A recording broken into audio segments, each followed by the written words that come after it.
네, 안녕하십니까. 오늘 주제 발표를 맡은 한국인터넷진흥원 키사의 미래정책 연구실장 맡고 있는 김정입니다. 반갑습니다. 오늘 사이버 안보와 디지털 보안 기술의 혁신 전략을 주제로 주제 발제를 하도록 하겠습니다. 발표의 순서는 다음과 같고요. 논의 배경에서 먼저 그 사이버 안보, 사이버 보안, 영어로는 사이버 시큐리티라는 하나의 용어로 사용이 되고 있는데 상황에 따라서 이제 한국어로 번역이 되어져서 사용이 될 때는 다양한 용어로 사용이 되는 것 같습니다. 이런 사이버 안보, 사이버 보안이 현재 왜 이제 부각되게 되었는지 그 배경적인 요소에 대해서 먼저 설명을 드리도록 하겠습니다. 디지털 의존도가 심화되면서 정보통신 네트워크의 연결 확대로 온오프라인 경계가 모호해지는 빅블러 현상에 대해서는 많이 들어보셨을 것 같습니다. 자주 언급되기도 하고요. 실제적으로 우리 생활의 곳곳에 있는 전력, 가스 등의 사회 기반 시설과 그다음에 제조 분야의 다양한 시설들이 디지털화가 현재 진행이 되고 있습니다. 그러다 보니 이런 빅블러 현상들이 계속 가속화되고 있는데요. 그런 디지털화 과정 속에서 실제 인공지능이라든가 로봇, 그다음에 디지털 트윈, 그리고 다양한 설비들이 무선 네트워크들을 통해서 센서들이 연결되고 이러한 것들을 통해서 업무의 안전성 증대라든가 그다음에 생산성과 효율성이 향상되는 긍정적인 부분은 분명히 있습니다. 그럼에도 불구하고 보안 측면에서는 여러 가지 고려를 해야 될 사항들이 있는데요. 특히나 환경이 이렇게 변화할 경우 그 제조 설비와 기반 시설을 구성하는 시설의 시스템뿐만이 아니라 소프트웨어 등의 복잡성이 증대가 돼서 보안 측면에서는 이러한 부분들에 대해서 주의를 좀 해야 되는 사항들이 좀 있고요. 또한 인공지능이라든가 클라우드 등의 혁신 기술들이 도입이 돼서 이제 확산이 되는 시점에서 실제 그 기술들이 가지고 있는 고유의 그런 위협들이 있습니다. 보안 위협들이 있어서 이러한 보안 위협들을 잘 처리를 해가면서 진행을 해야 되는 그런 숙제들을 좀 안고 있는 상황입니다. 더불어서 그러한 기술들의 도입과 함께 실제 다양한 센서들이 네트워크에 물리면서 인터넷과의 연결성들이 강조가 되고 있습니다. 이용의 편리성이라든가 효용성에 대해서는 높아지고 있지만 실제 이 인터넷이 가지고 있는 상호 연결성이라는 특성으로 인해서 그 연결성의 특성으로 인해서 모든 글로벌 세계에 있는 네트워크들과 연결이 되게 되는 상황이 되는 것입니다. 그런 상황에서는 실제 특정 부분에서 사고가 발생을 했다 하더라도 그 영향이 전 세계에 실시간으로 확산될 수 있는 그런 위험이 커지게 됩니다. 실제 저희가 17년도에 워너크라이라는 랜섬웨어에 대해서 이제 사고가 발생한 적이 있었는데요. 최초의 영국에서 영국의 한 병원에서 이 랜섬웨어가 감염된 이후에 지구가 자전하는 방향대로 해가 뜨는 순서대로 실제 이 악성 코드의 영향이 전 세계에 퍼졌던 적이 있습니다. 이러한 사례처럼 저희가 혁신 기술을 도입을 하고 연결성을 증가시킬수록 이러한 보안적인 측면에서는 많은 위협들이 내포하고 있다라고 말씀드릴 수 있겠습니다. 두 번째는 악의적인 행위자들의 사이버 능력들이 점차적으로 강화되고 있다라는 것입니다. 실제 국가가 악의적인 목적으로 해킹 조직들을 운영을 하는 경우들이 확산이 되고 있고요. 이런 국가 배후의 해킹 조직들이 정부기관이라든가 국가 기반 시설을 대상으로 공격을 감행을 한다든가 특히나 경제적인 이유로 산업기술이라든가 지적재산을 탈취하는 행위들이 급격하게 늘어나고 있습니다. 올 3월에 발표됐던 미국의 사이버 시큐리티 전략에서 이러한 국가 배후의 해킹 조직의 대표적인 국가들로 중국과 러시아, 이란, 북한을 지명한 바 있고요. 실제적으로 우리나라에서도 이런 국가 배후 해킹 조직에 의해서 공격이 발생했다라는 많은 보도들이 있었습니다. 2000년대 후반에는 네트워크에 관련된 그 사고가 발생을 해서 사회의 다양한 분야의 네트워크 지연이 일어나는 그런 큰 사고들이 있었었고요. 특히나 최근에는 경제적인 이득을 목적으로 가상자산을 다루는 다양한 기업들과 거래소들을 해킹을 해서 가상자산들을 탈취하는 그런 공격들이 일어나고 있습니다. 이러한 공격들의 배후에는 그런 국가가 악의적인 목적을 가지고 접근을 한다라는 그런 정황들이 계속 제기가 되고 있고요. 실제 미국 전략에서 얘기됐던 그 악성 행위자로서의 국가의 대표적으로 북한의 경우는 주된 공격 국가를 미국과 한국으로 삼고 있는 것으로 이제 탐지된 결과들이 있고요. 특히나 이제 세계 1위의 그 해킹 능력을 가지고 있다라는 러시아 해킹 조직 같은 경우는 우크라이나와 그다음에 나토 국가들을 주요 위협 대상으로 삼고 있음이 드러나고 있습니다. 또한 이와 더불어서 사이버 범죄를 서비스로 제공하는 기업들이 등장하고 늘어나고 있습니다. 사이버 범죄의 서비스화라고 해서 crime as a service라는 용어가 많이 이야기되어지고 있는데요. 실제 이러한 사이버 범죄를 제공하는 그런 기업들은 심지어 정기 구독 방식으로 사이버 범죄를 일으킬 수 있는 그런 범죄 서비스들을 제공을 하기도 하고, 특히나 분업화된 구조로, 예를 들어서 개발 조직, 인프라 운영 조직, 마케팅 홍보, 고객 지원까지 이러한 분업화된 조직 구조로 이런 해킹 조직들이 성장하고 있는 상황입니다. 이런 해킹 조직들은 대부분 큰 경제적인 이득을 확보하기 위해서 가상자산이라던가 이런 부분들에 대한 탈취를 주된 목적으로 좀 하고 있고, 이런 부분들이 현재에 있어서는 가장 큰 그 악성 코드로 봤을 때는 가장 큰 위협이라고 말씀드릴 수 있겠습니다. 이러한 배경들로 인해서 실제 작년에 글로벌 사이버 공격에 관련된 량 자체는 38%가 증가됐다라는 보고가 있고요. 특히나 국내에서는 상반기 내에만 해도 작년과 대비해서 거의 50% 이상 사이버 공격이 급증한 통계 사례도 보고가 함께 되고 있습니다. 더불어서 이제 국가 안보 차원에서 이 사이버 시큐리티 문제를 인식하기 시작을 했다라는 것을 말씀드리고 싶습니다. 실제 사이버 공격이 국민 생명이라던가 안전을 위협하는 수준에 이르게 되고, 또한 국가 안보와 관련된 위협이 된다라는 차원의 인식들이 굉장히 커지고 있고요. 특히 미국과 서방 세계들을 중심으로 이러한 인식들이 확산이 되고 있고, 그 배경을 좀 보자면 저희가 이제 5G 통신 장비라던가 반도체, 인공지능 등에 대한 미중 기술 패권이 경쟁 심화가 된 부분이 가장 크다라고 말씀드릴 수가 있겠습니다. 예를 들어서 데이터 갈취 등의 백도어 이슈로 국가 안보에 위협이 된다라는 그런 사유로 인해서 네트워크 장비를 도입하는 제한을 미국과 같은 경우는 법 개정을 통해서 한 바 있고요. 또한 AI와 같은 경우는 실제 AI에 대한 개발이 군사력으로 이어질 경우 안보에 위협이 된다라는 그런 사유로 관련 반도체에 대해서 중국 수출을 금지한 미국의 정책들이 있었습니다. 이러한 것들을 베이스로 실제 국가 안보의 문제로 이제 부각되는 측면이 있고요. 또 하나 중요한 포인트는 해킹을 통해서 취득한 가상자산들이 실제 핵무기 개발 자금으로 조달되는 정황들이 계속 국제사회에 보고가 되고 있습니다. 그 대규모 해킹을 통해서 발생한 수익을 실제 무기 개발에 사용함으로써 다양한 국가의 국가 안보의 그 대립의 자원으로 사용이 되는 데에 대한 문제 인식들이 크게 일어나고 있는 상황입니다.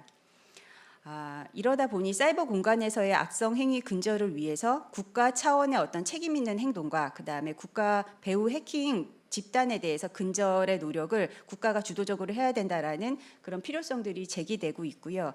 실제로 우리나라 같은 경우는 한미 전략적 사이버 안보 협력 프레임워크를 지난 4월에 미국과 협정을 체결을 하면서 이런 능동적으로 이런 악성 행위들을 대응할 수 있게끔 국가 협력을 이끌어 나가겠다라는 그런 협력의 메커니즘들이 이루어진 바 있고, 현재 지금 영국에서도 한국과 영국 사이의 사이버 파트너십들을 통해서 이런 책임 있는 국가 행동을 함께 공동 대응, 공동 공조를 하겠다라는 그런 내용들이 함께 진행이 되고 있습니다. 더불어서 그 정보 동맹국이었던 파이브 아이즈와 유사 협력국들은 사이버 공격 정보에 대해서 공유를 하고 악의적 행위자들에 대한 공동 제재에 대해서 힘쓰고 있으며, 또 사이버 외교들을 통해서 공동 제재와 관련된 구체적인 사례들을 이끌어내고 있습니다. 더불어서 사이버 범죄 조약이랄지, 그다음에 전시의 사이버 공간에서의 행동 요령들을 담은 탈림 매뉴얼이랄지 이런 글로벌 규범의 제정 움직임들이 강화되고 있는 상황입니다. 이러한 시점에서 그렇다면 사이버 시큐리티라는 것이 경제, 사회, 그다음에 외교, 국방에 굉장히 큰 영향을 주는 안보의 문제로 인식이 되고 있는데, 그러한 부분들에 대해서 실제적으로 부각되게 된 주요 사고 사례들에 대해서 설명을 좀 드리고자 합니다. 사이버 위협의 피해 양상은 실제 개인과 기업에 대한 금전적인 피해를 넘어서서 사회 혼란과 마비, 그다음에 국민 생활에 위협이 되고 인명 피해를 이끌어낼 수 있는 상황까지 지금 번지고 있는 상황이고요. 구체적인 사례로 원장님께서도 잠깐 언급을 해주셨지만 최근에 작년에 일어났던 러시아 우크라이나 전에서의 사이버 공격입니다. 말씀 주신 바와 같이 이 침공은 사이버 공격과 물리적 군사 공격이 병행된 하이브리드 전으로 진행이 되었습니다. 러시아가 군사 작전에 용이한 환경을 조성을 하기 위해서 물리적인 침공 전에는 정부 기관과 경제적인 기능을 저하시키기 위해서 그러니까 은행 등에 대한 공격들을 감행을 했고요. 또한 정보의 통제라든가 조작을 위해서 미디어 시설과 인터넷 공급자들에 대한 그 기반 시설에 대한 공격을 감행했습니다. 그리고 물리적 침공 후에는 전 사회 분야에 대해서 데이터 파괴 공격을 진행함과 동시에 군사 작전과 연계된 방위 시설 네트워크를 대상으로 공격을 감행한 바 있습니다. 실제 우크라이나 전에서 이용이 됐던 수법은 보안 측면에서 보면 굉장히 일반적인 수법들입니다. 그럼에도 불구하고 파급력이 굉장히 컸기 때문에 이러한 영향들이 주목받게 되었는데요. 그 중에 하나가 그 우크라이나 내 특정 영역에만 유포되도록 설계된 악성 코드를 만들어서 먼저 수백 대의 컴퓨터를 손상시킨 후에 수천 대의 다른 컴퓨터의 데이터와 소프트웨어를 파괴하게끔 설계된 와이퍼 악성 코드를 통해서 그런 대규모 데이터 파괴 공격이 이루어졌고, 또한 서버와 네트워크가 순간적으로 감당할 수 없게끔 트래픽을 유발하는 그런 디도스라는 기법을 통해서 실제 서비스가 이루어지지 않게끔 하는 공격 기법들이 사용이 되었습니다. 그 우크라이나 에서 일어났던 그 사이버 공격을 통해서 좀 바라보면 몇 가지 얻을 수 있는 교훈들이 있는데요. 실제 우크라이나에 대한 사이버 공격 외에 우크라이나를 지원을 하는 동맹국에 대한 사이버 공격도 동시에 진행된 특징이 있습니다. 실제 우크라이나를 지원하기 위해서 미국 등의 동맹국들은 그 침공 이전부터 사이버 사령부라든가 민간 전문가들을 파견을 해서 안보 전략을 수립하고 또 사이버 방어를 위한 역량 강화를 지원한 바 있고, 나토의 경우도 실제 공격 방어를 위한 사이버 신속 대응팀까지 파견한 사례가 있었습니다. 이러한 상황에서 러시아는 그런 동맹국들 42개국과 128개국 기관을 대상으로 정보통신망 침투 활동과 공격 행위를 이어갔고요. 그리고 이 전쟁에서의 또 하나의 특징은 민간의 빅테크 기업이 공개적으로 전장에 참여를 해서 직간접적으로 이러한 그 지원 활동들을 했다는 것입니다.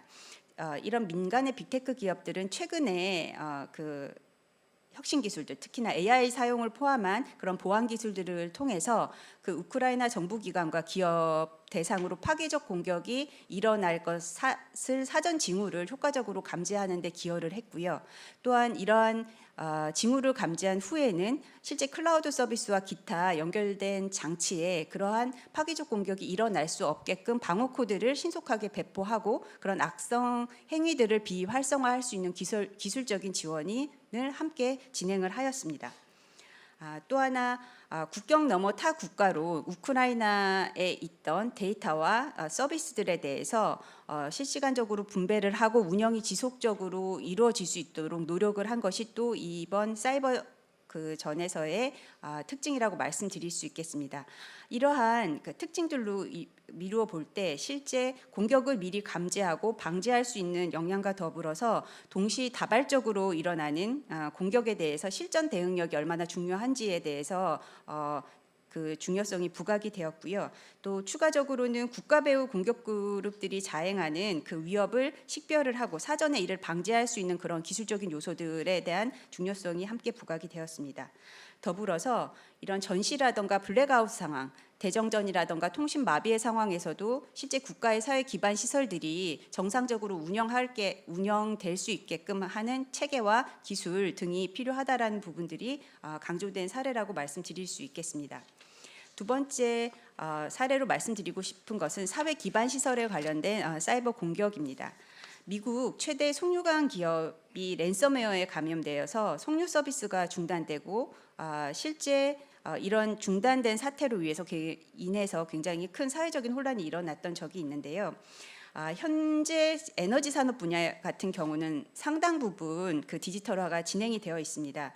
그 연료 흐름을 관리하고 제어하는 센서라든지 밸브, 펌프들이 이 운영 기술이라는 저희가 이제 OT라고 부르는데 그 오퍼레이셔널 테크놀로지라고 하는 그 영역에 위치하고 있고, 그러한 것들이 중앙 시스템들과 연결돼서 디지털화가 상당 부분 진행이 되어 있습니다. 그런데 이러한 구조 하에서 이와 연결된 컴퓨터가 랜섬웨어에 감염이 돼서 데이터가 유출되고 그 센서 등이 연결된 중앙 시스템이 중단이 되게 되는 영향을 받게 돼서 실제적으로는 동부 해안의 8,900km에 해당하는 연료 공급이 중단되었던 사례입니다. 근데 여기에서 중단된 것에 머무르지 않고 실제 이러한 불안감들이 조성이 되다 보니까 기름 사재기라던가 주유 대란들이 그 동부 해안 지역에 한 일주일 가량 지속이 됐고요. 특히나 그 시기에 휘발유 가격이 그 14년 이후에 최고가를 경신하는 그런 경제적인 혼란 부분들도 유발되게 됩니다. 이렇게 되자 결국은 미 행정부가 17개 주 18개 행정구역에 대해서 국가 비상사태를 선언하게 되는 그런 결과를 초래하게 된 사례들이 있습니다. 실제 이렇게 말씀드렸던 운영기술과 관련된 부분들은 저희가 이제 정보화를 진행을 하면서 업무를 지원하는 업무망이라든가 오피스망과 관련된 보호들은 좀 강화되어 있는 반면 아직까지는 이런 부분들에 대해서는 보안이 좀 미흡한 부분들이 있기 때문에 그런 운영기술이 적용된 망에 대한 보호에 대한 중요성이 부각된 사례라고 말씀드릴 수 있을 것 같습니다. 그다음 제조 설비에 대한 사이버 공격입니다. 그 세계 4위의 알루미늄 제조사가 랜섬웨어에 감염이 되어서 공장 재련소와 용광로, 자동화 공정 일부가 수개월 동안 생산이 중단되는 사태가 발생한 바 있습니다. 이 역시 랜섬웨어 공격으로 이제 발생한 것들이었는데, 이 제조 설비의 어떤 그 시스템 구조라던가 이런 부분들은 앞서 말씀드린 사회 기반 시설의 시스템 구조와 거의 유사하다라고 보시면 되겠습니다. 근데 중요한 것은 랜섬웨어에 감염돼서 그 복구를 위한 비용을 지불한 것 외에 큰 영향들이 좀 있었던 건데요. 실제 그 공정 중단으로 약 1,140억 원의 경제적인 손실이 발생함과 동시에 전 세계 알루미늄 가격이 1.2% 급등하는 그런 시장에 혼란을 주는 현상들이 함께 발생하게 되었습니다.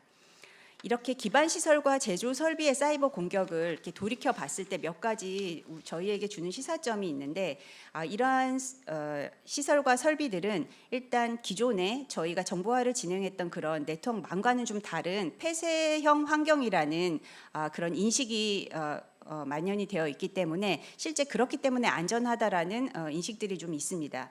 그래서 그런 폐쇄된 환경에서의 그런 보안이 기존에 저희가 이제 정보망에서 얘기하는 그런 보안보다는 좀 많이 그 투자라든가 활동들이 그러니까 적은 것들이 사실이고요.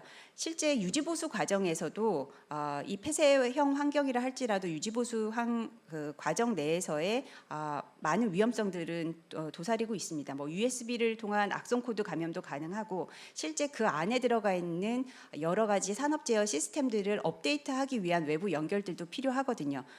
그러하기 때문에 이런 부분들에 대한 보안에 관련된 투자 내지는 기술들이 적용이 돼야 된다라는 것들과, 하나 큰 특징은 이 산업 설비들은 제조사마다 서로 다른 전용 프로토콜과 운영 체제를 사용하는 특징을 가지고 있습니다. 그러다 보니 실제 보안을 적용하기에는 많이 어려움들이 있는 것들이 사실입니다. 그래서 이런 서로 다른 프로토콜과 환경에서 운영되는 그런 설비들이 실시간적으로 모니터링되고 관리될 수 있게끔 하는 그런 기술 지원들이 보안 측면에서는 필요하고, 더불어서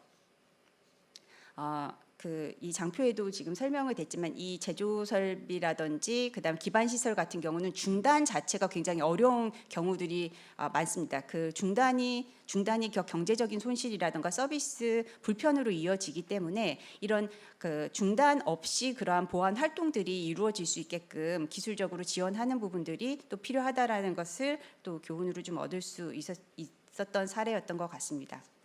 더불어서 저희가 이제 비대면 환경이라든가 변화된 그 클라우드 이용으로 인해서 변화된 환경을 악용한 공격들이 저희가 이용하는 많은 오피스망과 그다음에 정보망에서 일어나고 있습니다. 랜섬웨어 감염이라든지 개발 소스나 내부 사용자 계정의 탈취, 개인정보 유출, 웹변조 디도스 이러한 부분들은 지금까지 꾸준히 일어나고 있고요. 다만 저희가 민간의 그 사고가 발생을 했을 때 지원하는 조직으로서 이런 사고 사례들을 분석을 해봤을 때 가장 기초적인 부분에서 문제가 발생하고 있음이 발견되었습니다. 결국 변화된 비대면이나 클라우드를 이용하는 환경에서 기존의 이제 보안의 접근 방식은 어떻게 되냐 하면 저희가 이제 회사 내에 있는 정보 자산들을 지키기 위한 어떤 경계 중심의 보안 접근 방법이었습니다. 하지만 변화된 환경에서는 그 경계의 외부에서 발생하는 부분에 대한 그 보안 요소들에 대한 강화 활동들이 필요한데 그런 것들이 굉장히 미흡했고 대부분들이 그 이용자 계정이라던가 관리자 계정 이런 부분들이 온라인으로 탈취가 되면서 실제 내부 데이터들이 공격받는 경우들로 확인이 되었습니다. 그렇기 때문에 기존의 경계 기반뿐만이 아니라 그 내부의 데이터 보호를 위해서 실제 어디에서 접근을 하더라도 절대 믿지 말고 항상 검증하는 그런 전략들을 택함으로써 이러한 내용들이 구현이 되게끔 하는 것들이 필요한 시점입니다. 여기까지가 이제 주요 사례를 통해서 어떤 부분들이 미흡하고 저희가 이제 준비해야 되는지에 대해서 말씀을 좀 드렸고요. 실제 이제 그 디지털 보안 기술이 그렇다면 앞으로 어떤 부분에 방점을 두고 좀 개발이 되어야 되고 어떤 전략들을 취해야 되는지에 대해서 말씀드리도록 하겠습니다. 사례를 통해 말씀드렸듯이 이제 사이버 공격에 대한 탐지 대응 위주에서 이제는 억제 중심으로 좀 기술 개발이 집중이 될 필요가 있다는 부분을 말씀을 드립니다. 저희가 이런 사항들을 선제적, 능동적 방어라는 개념으로 이제 설명을 하기도 하는데요. 사이버 공격에 소요되는 비용을 증가시켜서 공격자가 얻는 이득을 줄임으로써 공격 의지를 좀 약화시키고자 하는 전략 접근 방법입니다. 이를 위해서는 총 한 두 가지가 이제 포커스가 돼야 될 것 같은데요. 먼저 악의적 행위자들이 그 네트워크상에서 움직이는 그런 것들을 사전에 관찰을 하고 그다음에 추적하고 활동 초기 단계에 선제적으로 그것들을 막아낼 수 있는 그리고 중지시킬 수 있는 그런 역량들이 요구가 되고 그러한 역량들이 기술에서 지원이 돼야 된다라고 생각이 됩니다. 잠재적인 사이버 공격을 식별하고 또 사이버 공격이 어떠한 경로로 들어올 건지들을 예측을 해서 미리 막는 방법들이 될 수 있겠죠. 그리고 두 번째로는 사고가 발생하더라도 정상적인 서비스로 빠르게 돌아갈 수 있게끔 복원력을 확보하는 역량이 필요합니다. 이런 부분들에 대한 기술 지원이 필요하고요. 실제 사이버 공격을 받으면서도 시스템이 그 피해를 견뎌가면서 그 복구하고 적응하고 결국은 업무의 연속성을 지원할 수 있는 그러한 기술 메커니즘들이 마련이 된다면 이러한 억제 중심의 기술 개발에 집중할 수 있는 그 방향성이라고 이제 판단이 되어집니다. 두 번째는 혁신 기술을 통한 변화 유인입니다. 이 부분은 실제 그 제조와 생산 시설, 그다음에 기반 시설들이 디지털화되면서 여러 그 설비, 센서들이 네트워크에 연결이 되고 서비스가 제공이 되고 있는데요. 실제 그러한 산업 제어 시스템들에 대한 자체에 대한 보안 내재화를 시킬 수 있는 기술들이 이제 필요를 하게 됩니다. 실제 일부 이런 그 제조 생산 시설 같은 경우는 뭐 전력이라던가 일부 분야에 대해서는 상당 부분 그러한 기술들이 개발이 되어 있지만 저희가 이제 이야기하는 SOC 위주들, 그러니까 수도라든가 도로, 철도, 공항, 항만 이런 그 유의 서비스에서 이용이 되는 산업 제어 시스템에 관련된 보안 내재화 기술들이 추가적으로 지금 필요한 시점이고요. 저희가 그러니까 사이버 보안, 사이버 안보 기술과 관련해서는 실은 업무망에 집중해서 기술들이 국내에 개발된 부분들이 많기 때문에 이러한 부분들의 방향성을 가지고 좀 변화할 필요가 있다라는 생각입니다. 두 번째는 인공지능과 클라우드 등의 신기술 기반으로 보안 기술 자체를 고도화시키고 이제 효율화하는 부분인데요. 물론 지금 저희 산업 현장에서도 이러한 시도들은 끊임없이 이루어지고 있습니다. 다만 고려해야 될 사항은 구글이라던가 MS 등은 어떤 회사 그 혁신 기술을 가진 그런 회사에 대한 M&A나 파트너십을 기반으로 단일 솔루션이 아니라 통합된 그 보안을 제공할 수 있는 그런 모델로 진화를 하고 있고, 실제 그런 기술들을 본인들의 플랫폼 내에 적용을 함으로써 시장에 그 보안 시장에 있어서의 주도권을 확보하려고 하는 전략들을 구사를 하고 있습니다. 그렇기 때문에 실제 이러한 상황이라면 산업에서 적용이 되고 있는 그런 어떤 그 산업 내 표준 디팩토 스탠다드라고 하는 부분에 저희 보안 기술들이 좀 맞추어져서 개발이 돼야 될 부분이 있고, 또 하나는 이제 글로벌에서는 그러하지만 이 사이버 보안 기술이라는 건 어떤 측면에서는 우리나라의 방위 산업과 같은 그런 역할을 합니다. 그렇기 때문에 우리나라 국가가 자체적으로 그러한 기술들을 우리의 플랫폼 내에서 강화된 보안 기술로 성장할 수 있게끔 하는 그러한 방향성도 함께 고려가 될 필요가 있습니다. 마지막으로는 국가 안보, 국민 안전을 위한 사이버 대응력을 기를 수 있게끔 기술 지원이 이루어져야 되는 측면을 말씀을 드리고 싶습니다. 먼저 정교화된 사이버 공격에 대비해서는 전 산업의 보안 관리 체계의 확립이 필요합니다. 이 전 산업이라는 것은 앞서 말씀드렸던 그런 기반 시설과 그리고 제조 생산 시설을 포함을 하는 것들인데요. 실제 그 산업별로 제품과 서비스를 개발하는 전 공정, 기획과 개발, 그다음에 이용과 폐기에 이르기까지 전 라이프 사이클에서 보안이 고려가 돼야 되는 상황입니다. 그렇기 때문에 여러 가지 이제 보안의 개념들이 이제 제공이 되고 있는데요. 시큐리티 바이 디폴트 디자인, 취약점을 핸들링하는 거, 그다음에 소프트웨어에 대해서 마치 구매 명세서처럼 그 실제 연결된 모든 컴포넌트들을 구성을 하는 S밤, 그다음에 어떤 사항도 믿지 않고 항상 인증을 하게끔 하는 제로 트러스트 아키텍처 등의 이러한 철학적인 개념들이 전 그 라이프 사이클에 이제 녹아내려야 되는 그런 숙제를 가지고 있습니다. 그렇지만 이런 부분들이 관리적인 부분으로 해결이 되는 부분들도 있지만, 실제 이러한 활동들을 지원하기 위한 보안 기술들이 함께 지원이 돼야 되는 그런 방향성이 있고요. 실제적으로 이런 그 전산업 보안 관리 체계 이런 것들을 녹아내리게 하기 위해서 정부에서는 뭐 정부 조달 과정에서의 그런 내용들을 요구를 한다던가, R&D 기획 과정에서의 그런 사항들을 함께 고려가 될 수 있도록 한다던가 해서 시장의 움직임을 같이 유도하는 것들이 필요한 시점입니다. 마지막으로 이제 서비스화된 공격 같은 경우는 실시간으로 어떻게 대응을 하느냐가 민간 분야나 공공 분야나 굉장히 중요한데요.